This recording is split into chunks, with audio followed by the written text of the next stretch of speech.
My name is Andrew Stotz, and I'll be your host as we continue our journey into the teachings of Dr. W. Edwards Deming. Today, I'm continuing my discussion with David P. Langford, who has devoted his life to applying Dr. Deming's philosophy to education, and he offers us his practical advice for implementation. Today's topic is how to start setting operational definitions. David, take it away. So in a previous podcast, we talked a lot about the need for operational definitions and how that improves systems and why do you want to do that? Well, that's part of what Deming talked about with profound knowledge and systems thinking, and it's really important. But the nuts and bolts about, how do you begin doing that? Well, the first thing you need to do is to figure out what system am I working on is the number one thing. What am I trying to improve or design? Am I trying to improve the system of behavior? Am I trying to improve the system of, the learning in the classroom or whatever it might be? Or maybe you're a principal and all of a sudden you realize, my teachers don't all show up on time to the staff meetings, right? So a staff meeting is supposed to start at 3:40 and we don't ever get a staff meeting going till 4:00. So I know when I go places and they're not getting started promptly, et cetera, I'll say things like, what time do you usually start your 8:00 meetings? Yeah, it usually gets people to go, oh, yeah. Yeah. Sometimes they'll say, well, usually about 9:00. So yeah. And David, I have a story I want to share that I think can kind of lead into this. Is that I was involved with a master's in marketing program here, about 75 students every time, and then I'm also involved with a MBA, an executive MBA program with another university. And one of the things that's interesting is the master's in marketing program, 75 students. So these classes are big, pretty big. 75 students, not one of them was late ever. All 75 were in the classroom, door closed when it was time to start the class, and I started. And the other one, I was just meeting out there, and we were at an event where I was teaching, and they said, look, really sorry, like we're trying to pull everybody together, but they're always late and all that. And I was just like, this is interesting, the difference here, because it's the same cohort of people. I mean, it's the same group of, executives and, smart people in Thailand that are, pursuing a degree. And the guy asked me, and I told him the story about the other university, and he said, how do they do it? And I said, well, they set a pretty clear standard of, look, this is important to us that you're on time, and we're going to lock the door. If you're not there at the time that it starts, you can't go in until the break. And, and we're going to get class leaders to support this. We're going to get alumni to support this, to say, this is part of what makes us unique. And I saw a very different outcome. So there you go. That's an operational definition. And whether or not you agree with it or not, you can see by having that operational definition at the one university, you've got a level of function that you don't have at the other university. You got a level of dysfunction because they haven't taken the time to really do that, really define what does that mean. And so when that happens, then you're dealing with all this variation from students, variation from professors, variation from everybody in the system, and the overall system is not optimized. So it just keeps coming back to what we talked about before. But in this session, we wanted to get into a little bit about well, how would you begin setting an operational definition? What does it look like? When I work with, say, elementary teachers, I say, start at the very, very first day, the very first thing. So, and start operationally defining, what kinds of standards and what kinds of things you want to have happen. Something so simple about every time you hand a paper in, we want you to put your name on the paper. Okay, well, let's have a discussion about, let's operationally define, what does it mean to put your name on a paper? And sometimes people look at it and say, what are you talking about? Well, do you want first and last name? You just want first name? Do you want it in the upper left-hand corner, the upper right-hand corner? Do you want it just any place on the paper? You don't really care? Well, if it's just random, if it's just any place on the paper, but my name's on it, well, that means that you as the teacher, every time you get a paper, you're going to be searching, trying to find, somebody's name, right? Doesn't need to be clearly written. Yeah. And what is what is clearly? I have no idea what that means. So we might have to have a discussion as a class and start to talk about, what does clearly written mean? There are some things to that, like, well, clearly written means all the lowercase letters need to be the same height. Oh, okay. So I'm thinking about that and I say, well, is my name clear? All my lowercase letters the same height? Well, no, they're not. Okay, well then I can fix that, can't I? Right.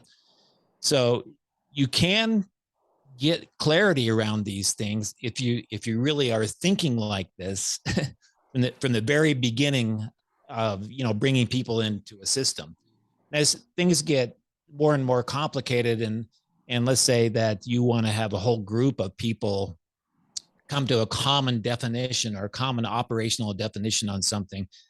I started a process years ago of in my classes, working with students and with staff too. But anytime we needed to define something, everybody would write it down, and then we'd pass it around and start to share those definitions and begin to talk about it. But then over the years, that sort of evolved into a tool that we call P3T, P to the third power T. So what it actually stands for is the P3 is the paper passing purpose tool. And that came from one of my students one time. He said, this is P to the third power. And so we just named it that, and it's become a popular way to define things. But what you do with that, I've done this with school boards. They want to define certain terms of the school board and everything. Let's do a P3T. So what you do is you want to get everybody's opinion without it being tainted by other people. You just start having a big discussion about, how you should define something, or you could take a vague word like we talked about last time, discovery, but you could take a word like behavior or discipline or anything you want. And you realize that everybody's got their own definition of what that means. But to optimize the system, we all have to have a common definition of what that means. So you take all the people in a group, usually if I've got more than about 5 or 7 people in a group, then we'll break that up into multiple groups. So we might have, let's say I'm going to do this in a classroom, and I want to get everybody in the classroom to help contribute to an operational definition. When I just put everybody into groups of 5 to say 8 people, and to start the process. And so then we state, okay, well, we want to have a term on quality work. There's a vague term. We want all the work that comes quality in around here. Quality. Yeah, quality work. We want everything that comes in to be quality. So, we better define what that is. So first thing I'm going to have everybody do is write down their own personal definition of quality work, right? And they're going to write it on this paper. And then very simply, everybody then just passes it to the right or the left. And when you get somebody's paper, then the first thing you're going to do is read that person's definition of that term, whatever it is you're trying to define. And as you're reading it, you're going to automatically come to certain phrases or words where you have an affinity for that. And you're going to go, oh, yeah, I agree with that. So if you agree with that, what you do is you just underline it. Okay. And so when you get finished, that paper has a whole bunch of things underlined and some things not underlined. And then when you're finished with that, you pass it to the right, and everybody keeps passing their paper around until you get your paper back. And if something's already been underlined once, then when I get it, if I also agree with that, then I'm going to underline it again. Or if there's not enough space for that, maybe I'll put a check mark by it, or just something that identifies that, okay, I agree with that, or I think that's a good idea, right? So when I get my paper back, I actually have the feedback from 5 to 7 other people about what they thought about my definition, right? And which is pretty interesting, right? Did I have a lot of people agree with me on certain things, or maybe things that I thought were really important? Nobody agreed with me on that, or nobody underlined that. They didn't think that was important at all. So you got all these definitions and papers, but you've got a chance for people to see everybody else's definition, right? And now we want to start combining that into an operational definition agreement with the group, right? And before we Well, get if to you try that, to, go ahead. before we get to that step, can I just highlight, you talked about this idea of each person writing down their opinions so that they're not tainted by the influence of others. And that really is such a powerful first step, because you could imagine that somebody would write down, it's got to be on time. That's what makes quality work to me. And now you end up, you start to expose pet peeves, maybe you Oh, could yeah. call them. And then once that starts going around, those pet peeves kind of, all of a sudden you realize that nobody underlined that. And then you think, oh, okay, that's interesting. I guess that's really important to me, but maybe it isn't. So that first part of the process that you've just defined of passing that paper around, I think is really valuable. So now let's imagine that that paper has now come back to you. You're going, holy crap. I see some things that people agree with, but nobody underlined some of the things that I thought was important. Now you go to that next step. Tell us about that. Yeah. Well, often when I start with groups, a lot of times they'll have somebody that says, well, can we just discuss this before we start? No, Mm, no, absolutely not. Because I don't want to give you the chance to intimidate somebody else in the group. Well, everybody here just knows what on-time performance is, right. right? Or everybody here knows that it's this, and everybody here agrees with me. Well, no. So psychologically, you don't want to give people that chance to dominate a group ahead of time. And a lot of times our meetings are like that. They're Yep. just full of that stuff.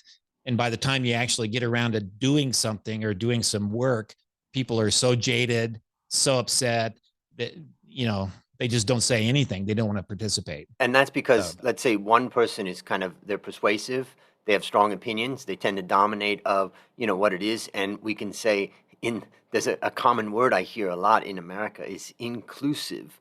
And one of the objectives of those people maybe is not to be too inclusive. And what you're saying is that when you're passing around that paper, it's a raw experience. You are yeah, forced to be inclusive of all people's, ideas, and then you and start to opinions. go to it. Yeah. Yep. And Okay. and you may even have, this is common with students, that kids blow off things, right? They don't do it, or they put down something frivolous or silly or whatever it might be.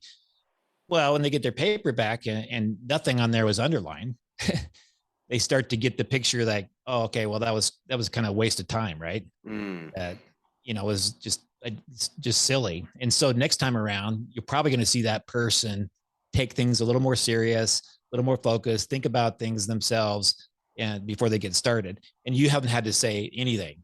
yeah. They got the picture. All right, so you got this paper back, and you got these certain things. So now, how do we move from? So we just started with the individual, and then we went to a group, and then how can you move that to say a whole class or a whole system, depending on the size of the group. So probably the simplest way I've ever done it is I'll just ask somebody to start and say, tell me one thing that is underlined on your paper. And people say underlined a lot or a little, or doesn't matter. You decide, what was underlined on your paper that you think is important. And they'll tell me something. So we'll write that on the flip chart or the board or whatever it might be. Then you go to the next person and you say, okay, what do you have that's different? Mm, And then you go to the next person and you say, okay, what do you have to add that's different? right. And what you're doing is you're removing redundancies, you're removing, all kinds of things as you go through. And people are starting to think harder and harder and look at their own paper and start to say, okay, these three things have already been listed. So, I guess I don't have anything else to add. Right. So once I go all the way around a group like that, and I've removed all the redundancies, now we've distilled this down into what this group thinks is really important, you know. And And when it we may, when we list those but down, we're now listing down everything that's different. So we could have 7 different things on that list. oh Would that yeah, be correct? oh yeah, Okay. So So now we got a now long laundry list kind of thing. What do we do it can next? it can be, Yep. or it actually usually comes out much more concise than you think it's going to be. Okay, because they've already kind of brought it down by That's underlining and not underlining. Okay. that's right. I mean, there's other prioritization tools you could do and all kinds of things, but it takes a lot more time and et cetera. So now I've got this So let's say list. three to 2 to 5 things that, people have Oh, said. it could be more like 9, 10, Okay. 12 things on this Okay. list, right? So we got a long list. Yeah. So now let's say that I've got 6 groups of people in one room. Each group has, 5 to 7 people, but I want to end up with a common operational definition for the whole room, right? Now I simply go to one group and say, okay, what do you have on your list? And basically I'm doing the same process, but with groups. And this group says, oh, well, we said this in our group. Okay, so we're going to write that down. I go to the next group. What do you guys have that's different? And I go to the next group. What do you have that's different? And you just keep going around until there's nothing left. Nobody has anything left. We talked a little bit about standards-based learning, how ambiguous that is. Well, here's a great way, to take a whole staff and say, okay, well, let's try to define what we think this is. What does standards-based learning mean? So first, what does it mean to you as an individual? And then how does my opinion what's the juxtaposition of my opinion with a group? And then the thinking overall with the bigger group. Yep. So if I do that exact same process now with a group of 30 people within 10 to 12, 15 minutes, we've distilled it down to all the kinds of things that we think are really super important about this concept. Can I just go back? Okay, so first thing we did, we broke people into different groups. So let's say we have, I don't know, 5 groups of 6. And each person wrote down what they said their definition of that particular thing is, quality work or whatever. And then we've pushed it around in a circle and people underline the things that they agree with. Then we then go up to the board and we say, okay, let's just get a laundry list of the different things. And we may have 5, we may have 10, we may have 12, whatever. We have our list. Now, all of a sudden, you've got other groups that have their lists. Now, what I'm trying to understand is that the next step, when you bring the other groups' lists of 5 to 10 different things, basically, I'm doing the exact same process. I'll go to one group and say, okay, tell me something that you have on your group list that's different from you thought was important, right? And they're going to tell me one concept. And then I'm going to go to the next group and I say, okay, what do you have that's different? And they'll tell me something else. And I go to the next group. What do you have that's different? I'm doing the exact same process, only with groups. And so I'm limiting and let me redundancies just ask again. a question. If you ended up, when you did the first group, you ended up with, let's say, 10 things. Then you go out to a group of groups.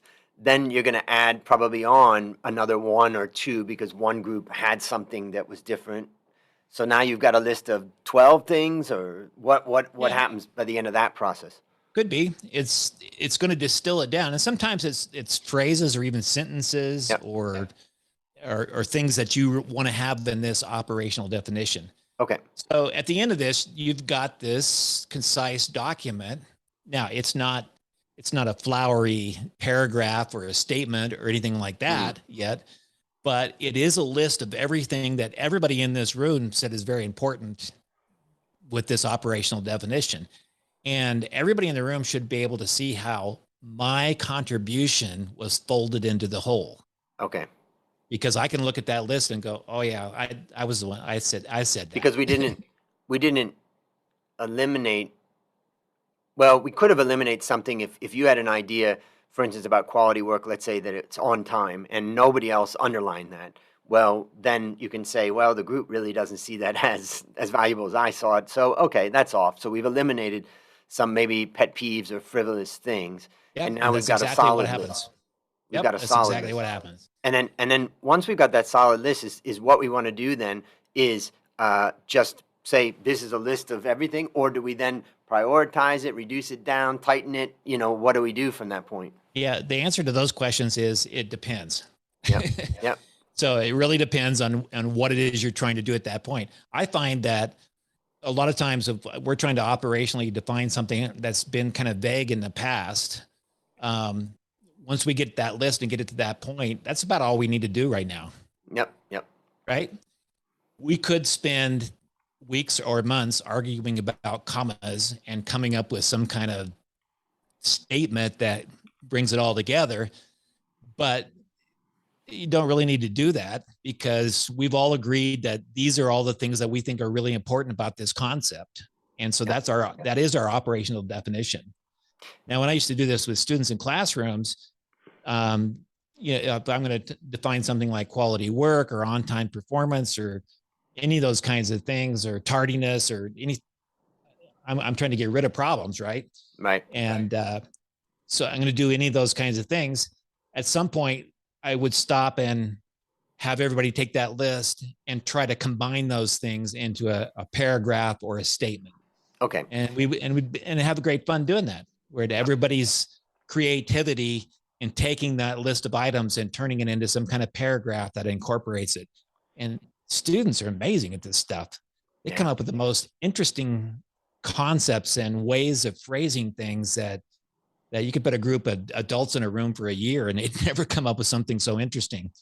But usually at that point, I just have people go around and read what they wrote, and maybe we'll take certain phrases and, we could turn it into a paragraph.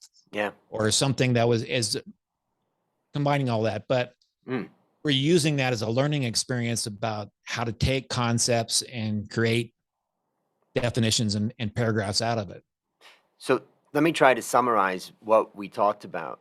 First, you highlighted the idea of like, wait a minute, what system are we trying to improve? We need to understand that first. And then to optimize that particular system, we need some common definitions. Now, when we started the conversation, I thought we were going to end up with some really narrow, tight definition. I kind of was interested about where that you ended. But before we get to where you ended with this, you talked about doing what you call a P3T, or one of your students called it. I think you said paper passing purpose tool. Yeah. P to the third power. Yes, P to the third power T. And basically what you said is don't let that start off as a discussion because maybe one person could dominate that or trying to influence what other people think about it. Rather, get each person to write down their definition of, for instance, we use the idea of what is quality work. And that's a pretty vague thing, so that's a good one for people to write down what are their opinions on it. And that way they're not tainted by the influence of others. Once they've written it down, then pass it to their right and let the person on your right underline the items on there that they agree with, and then pass that around. And by the time it comes back to you, you'll find that some of the things that you highlighted are agreed with and some may not be. Then you basically take that and you go up on the board and say, all right, let's start with you. Start with one person and say, what's one thing on your card or that you've written down? You write that down, and then you go to the next person and say, what's one new thing on there that was not, that's not that. Different. Something that's different. And then you come up with a kind of a little bit of a laundry list. It could be 5, it could be 10, it could be 12 of different things from that particular group of people. And then you can take it out to a bigger group where you have a series of groups that are doing the same thing. You then go around, you may add some things onto it. And then where I thought it was interesting where you ended with this, David, is that you were kind of like, sometimes you don't have to go further than that right now. Just that is valuable process. And I thought, yeah, that's interesting because just doing that, you can say, we never have to do, because remember before I was talking about discovery and you were like, I don't know what discovery is. I don't know what you mean. Well, you just described a pretty good process of discovery of what everybody thinks. Now we don't ever go through that again. Do we have to tightly define that beyond that right now? Maybe not. Maybe we revisit it 6 months from now and tighten it up. So let's put this into practice. This is going to be our definition of quality work. And so now we're going to put it into practice, and then maybe later on we can come back and relook at the list. I've found that when you just have things in a list like that, people are more apt to want to change it later on than if you have this flowery, nice paragraph that somebody's really worked on everything, and then people are like, we don't really want to do that. But a lot of times, later on, after it's in practice, people come back and say, oh, we said this, but really that's not really even relevant anymore. We can actually cross that thing off the list. That's not the most important thing. Or you were asking about prioritization. You could do a follow on, like you could do an NGT prioritization, nominal group technique, or you could use just sticky dots to prioritize, or if you need to, Yeah. if you need to. But sometimes most of the learning is in the process. So since every single person was a part of the process, every single person at the end of the process knows the definition of something because they were a part of it. Yep. Yep. So, well, for the listeners and the viewers out there, what a great step-by-step guide that we can all try to put into practice. But most importantly, it kind of took the intimidation of operational definitions.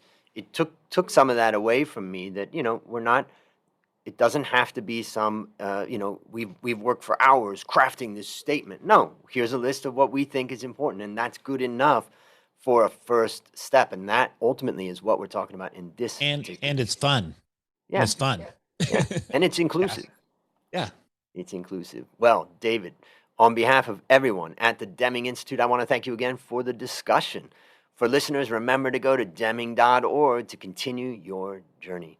Listeners can also learn more about David at langfordlearning.com. This is your host, Andrew Stotz, and I will leave you with one of my favorite quotes from Dr. Deming. People are entitled to joy in work.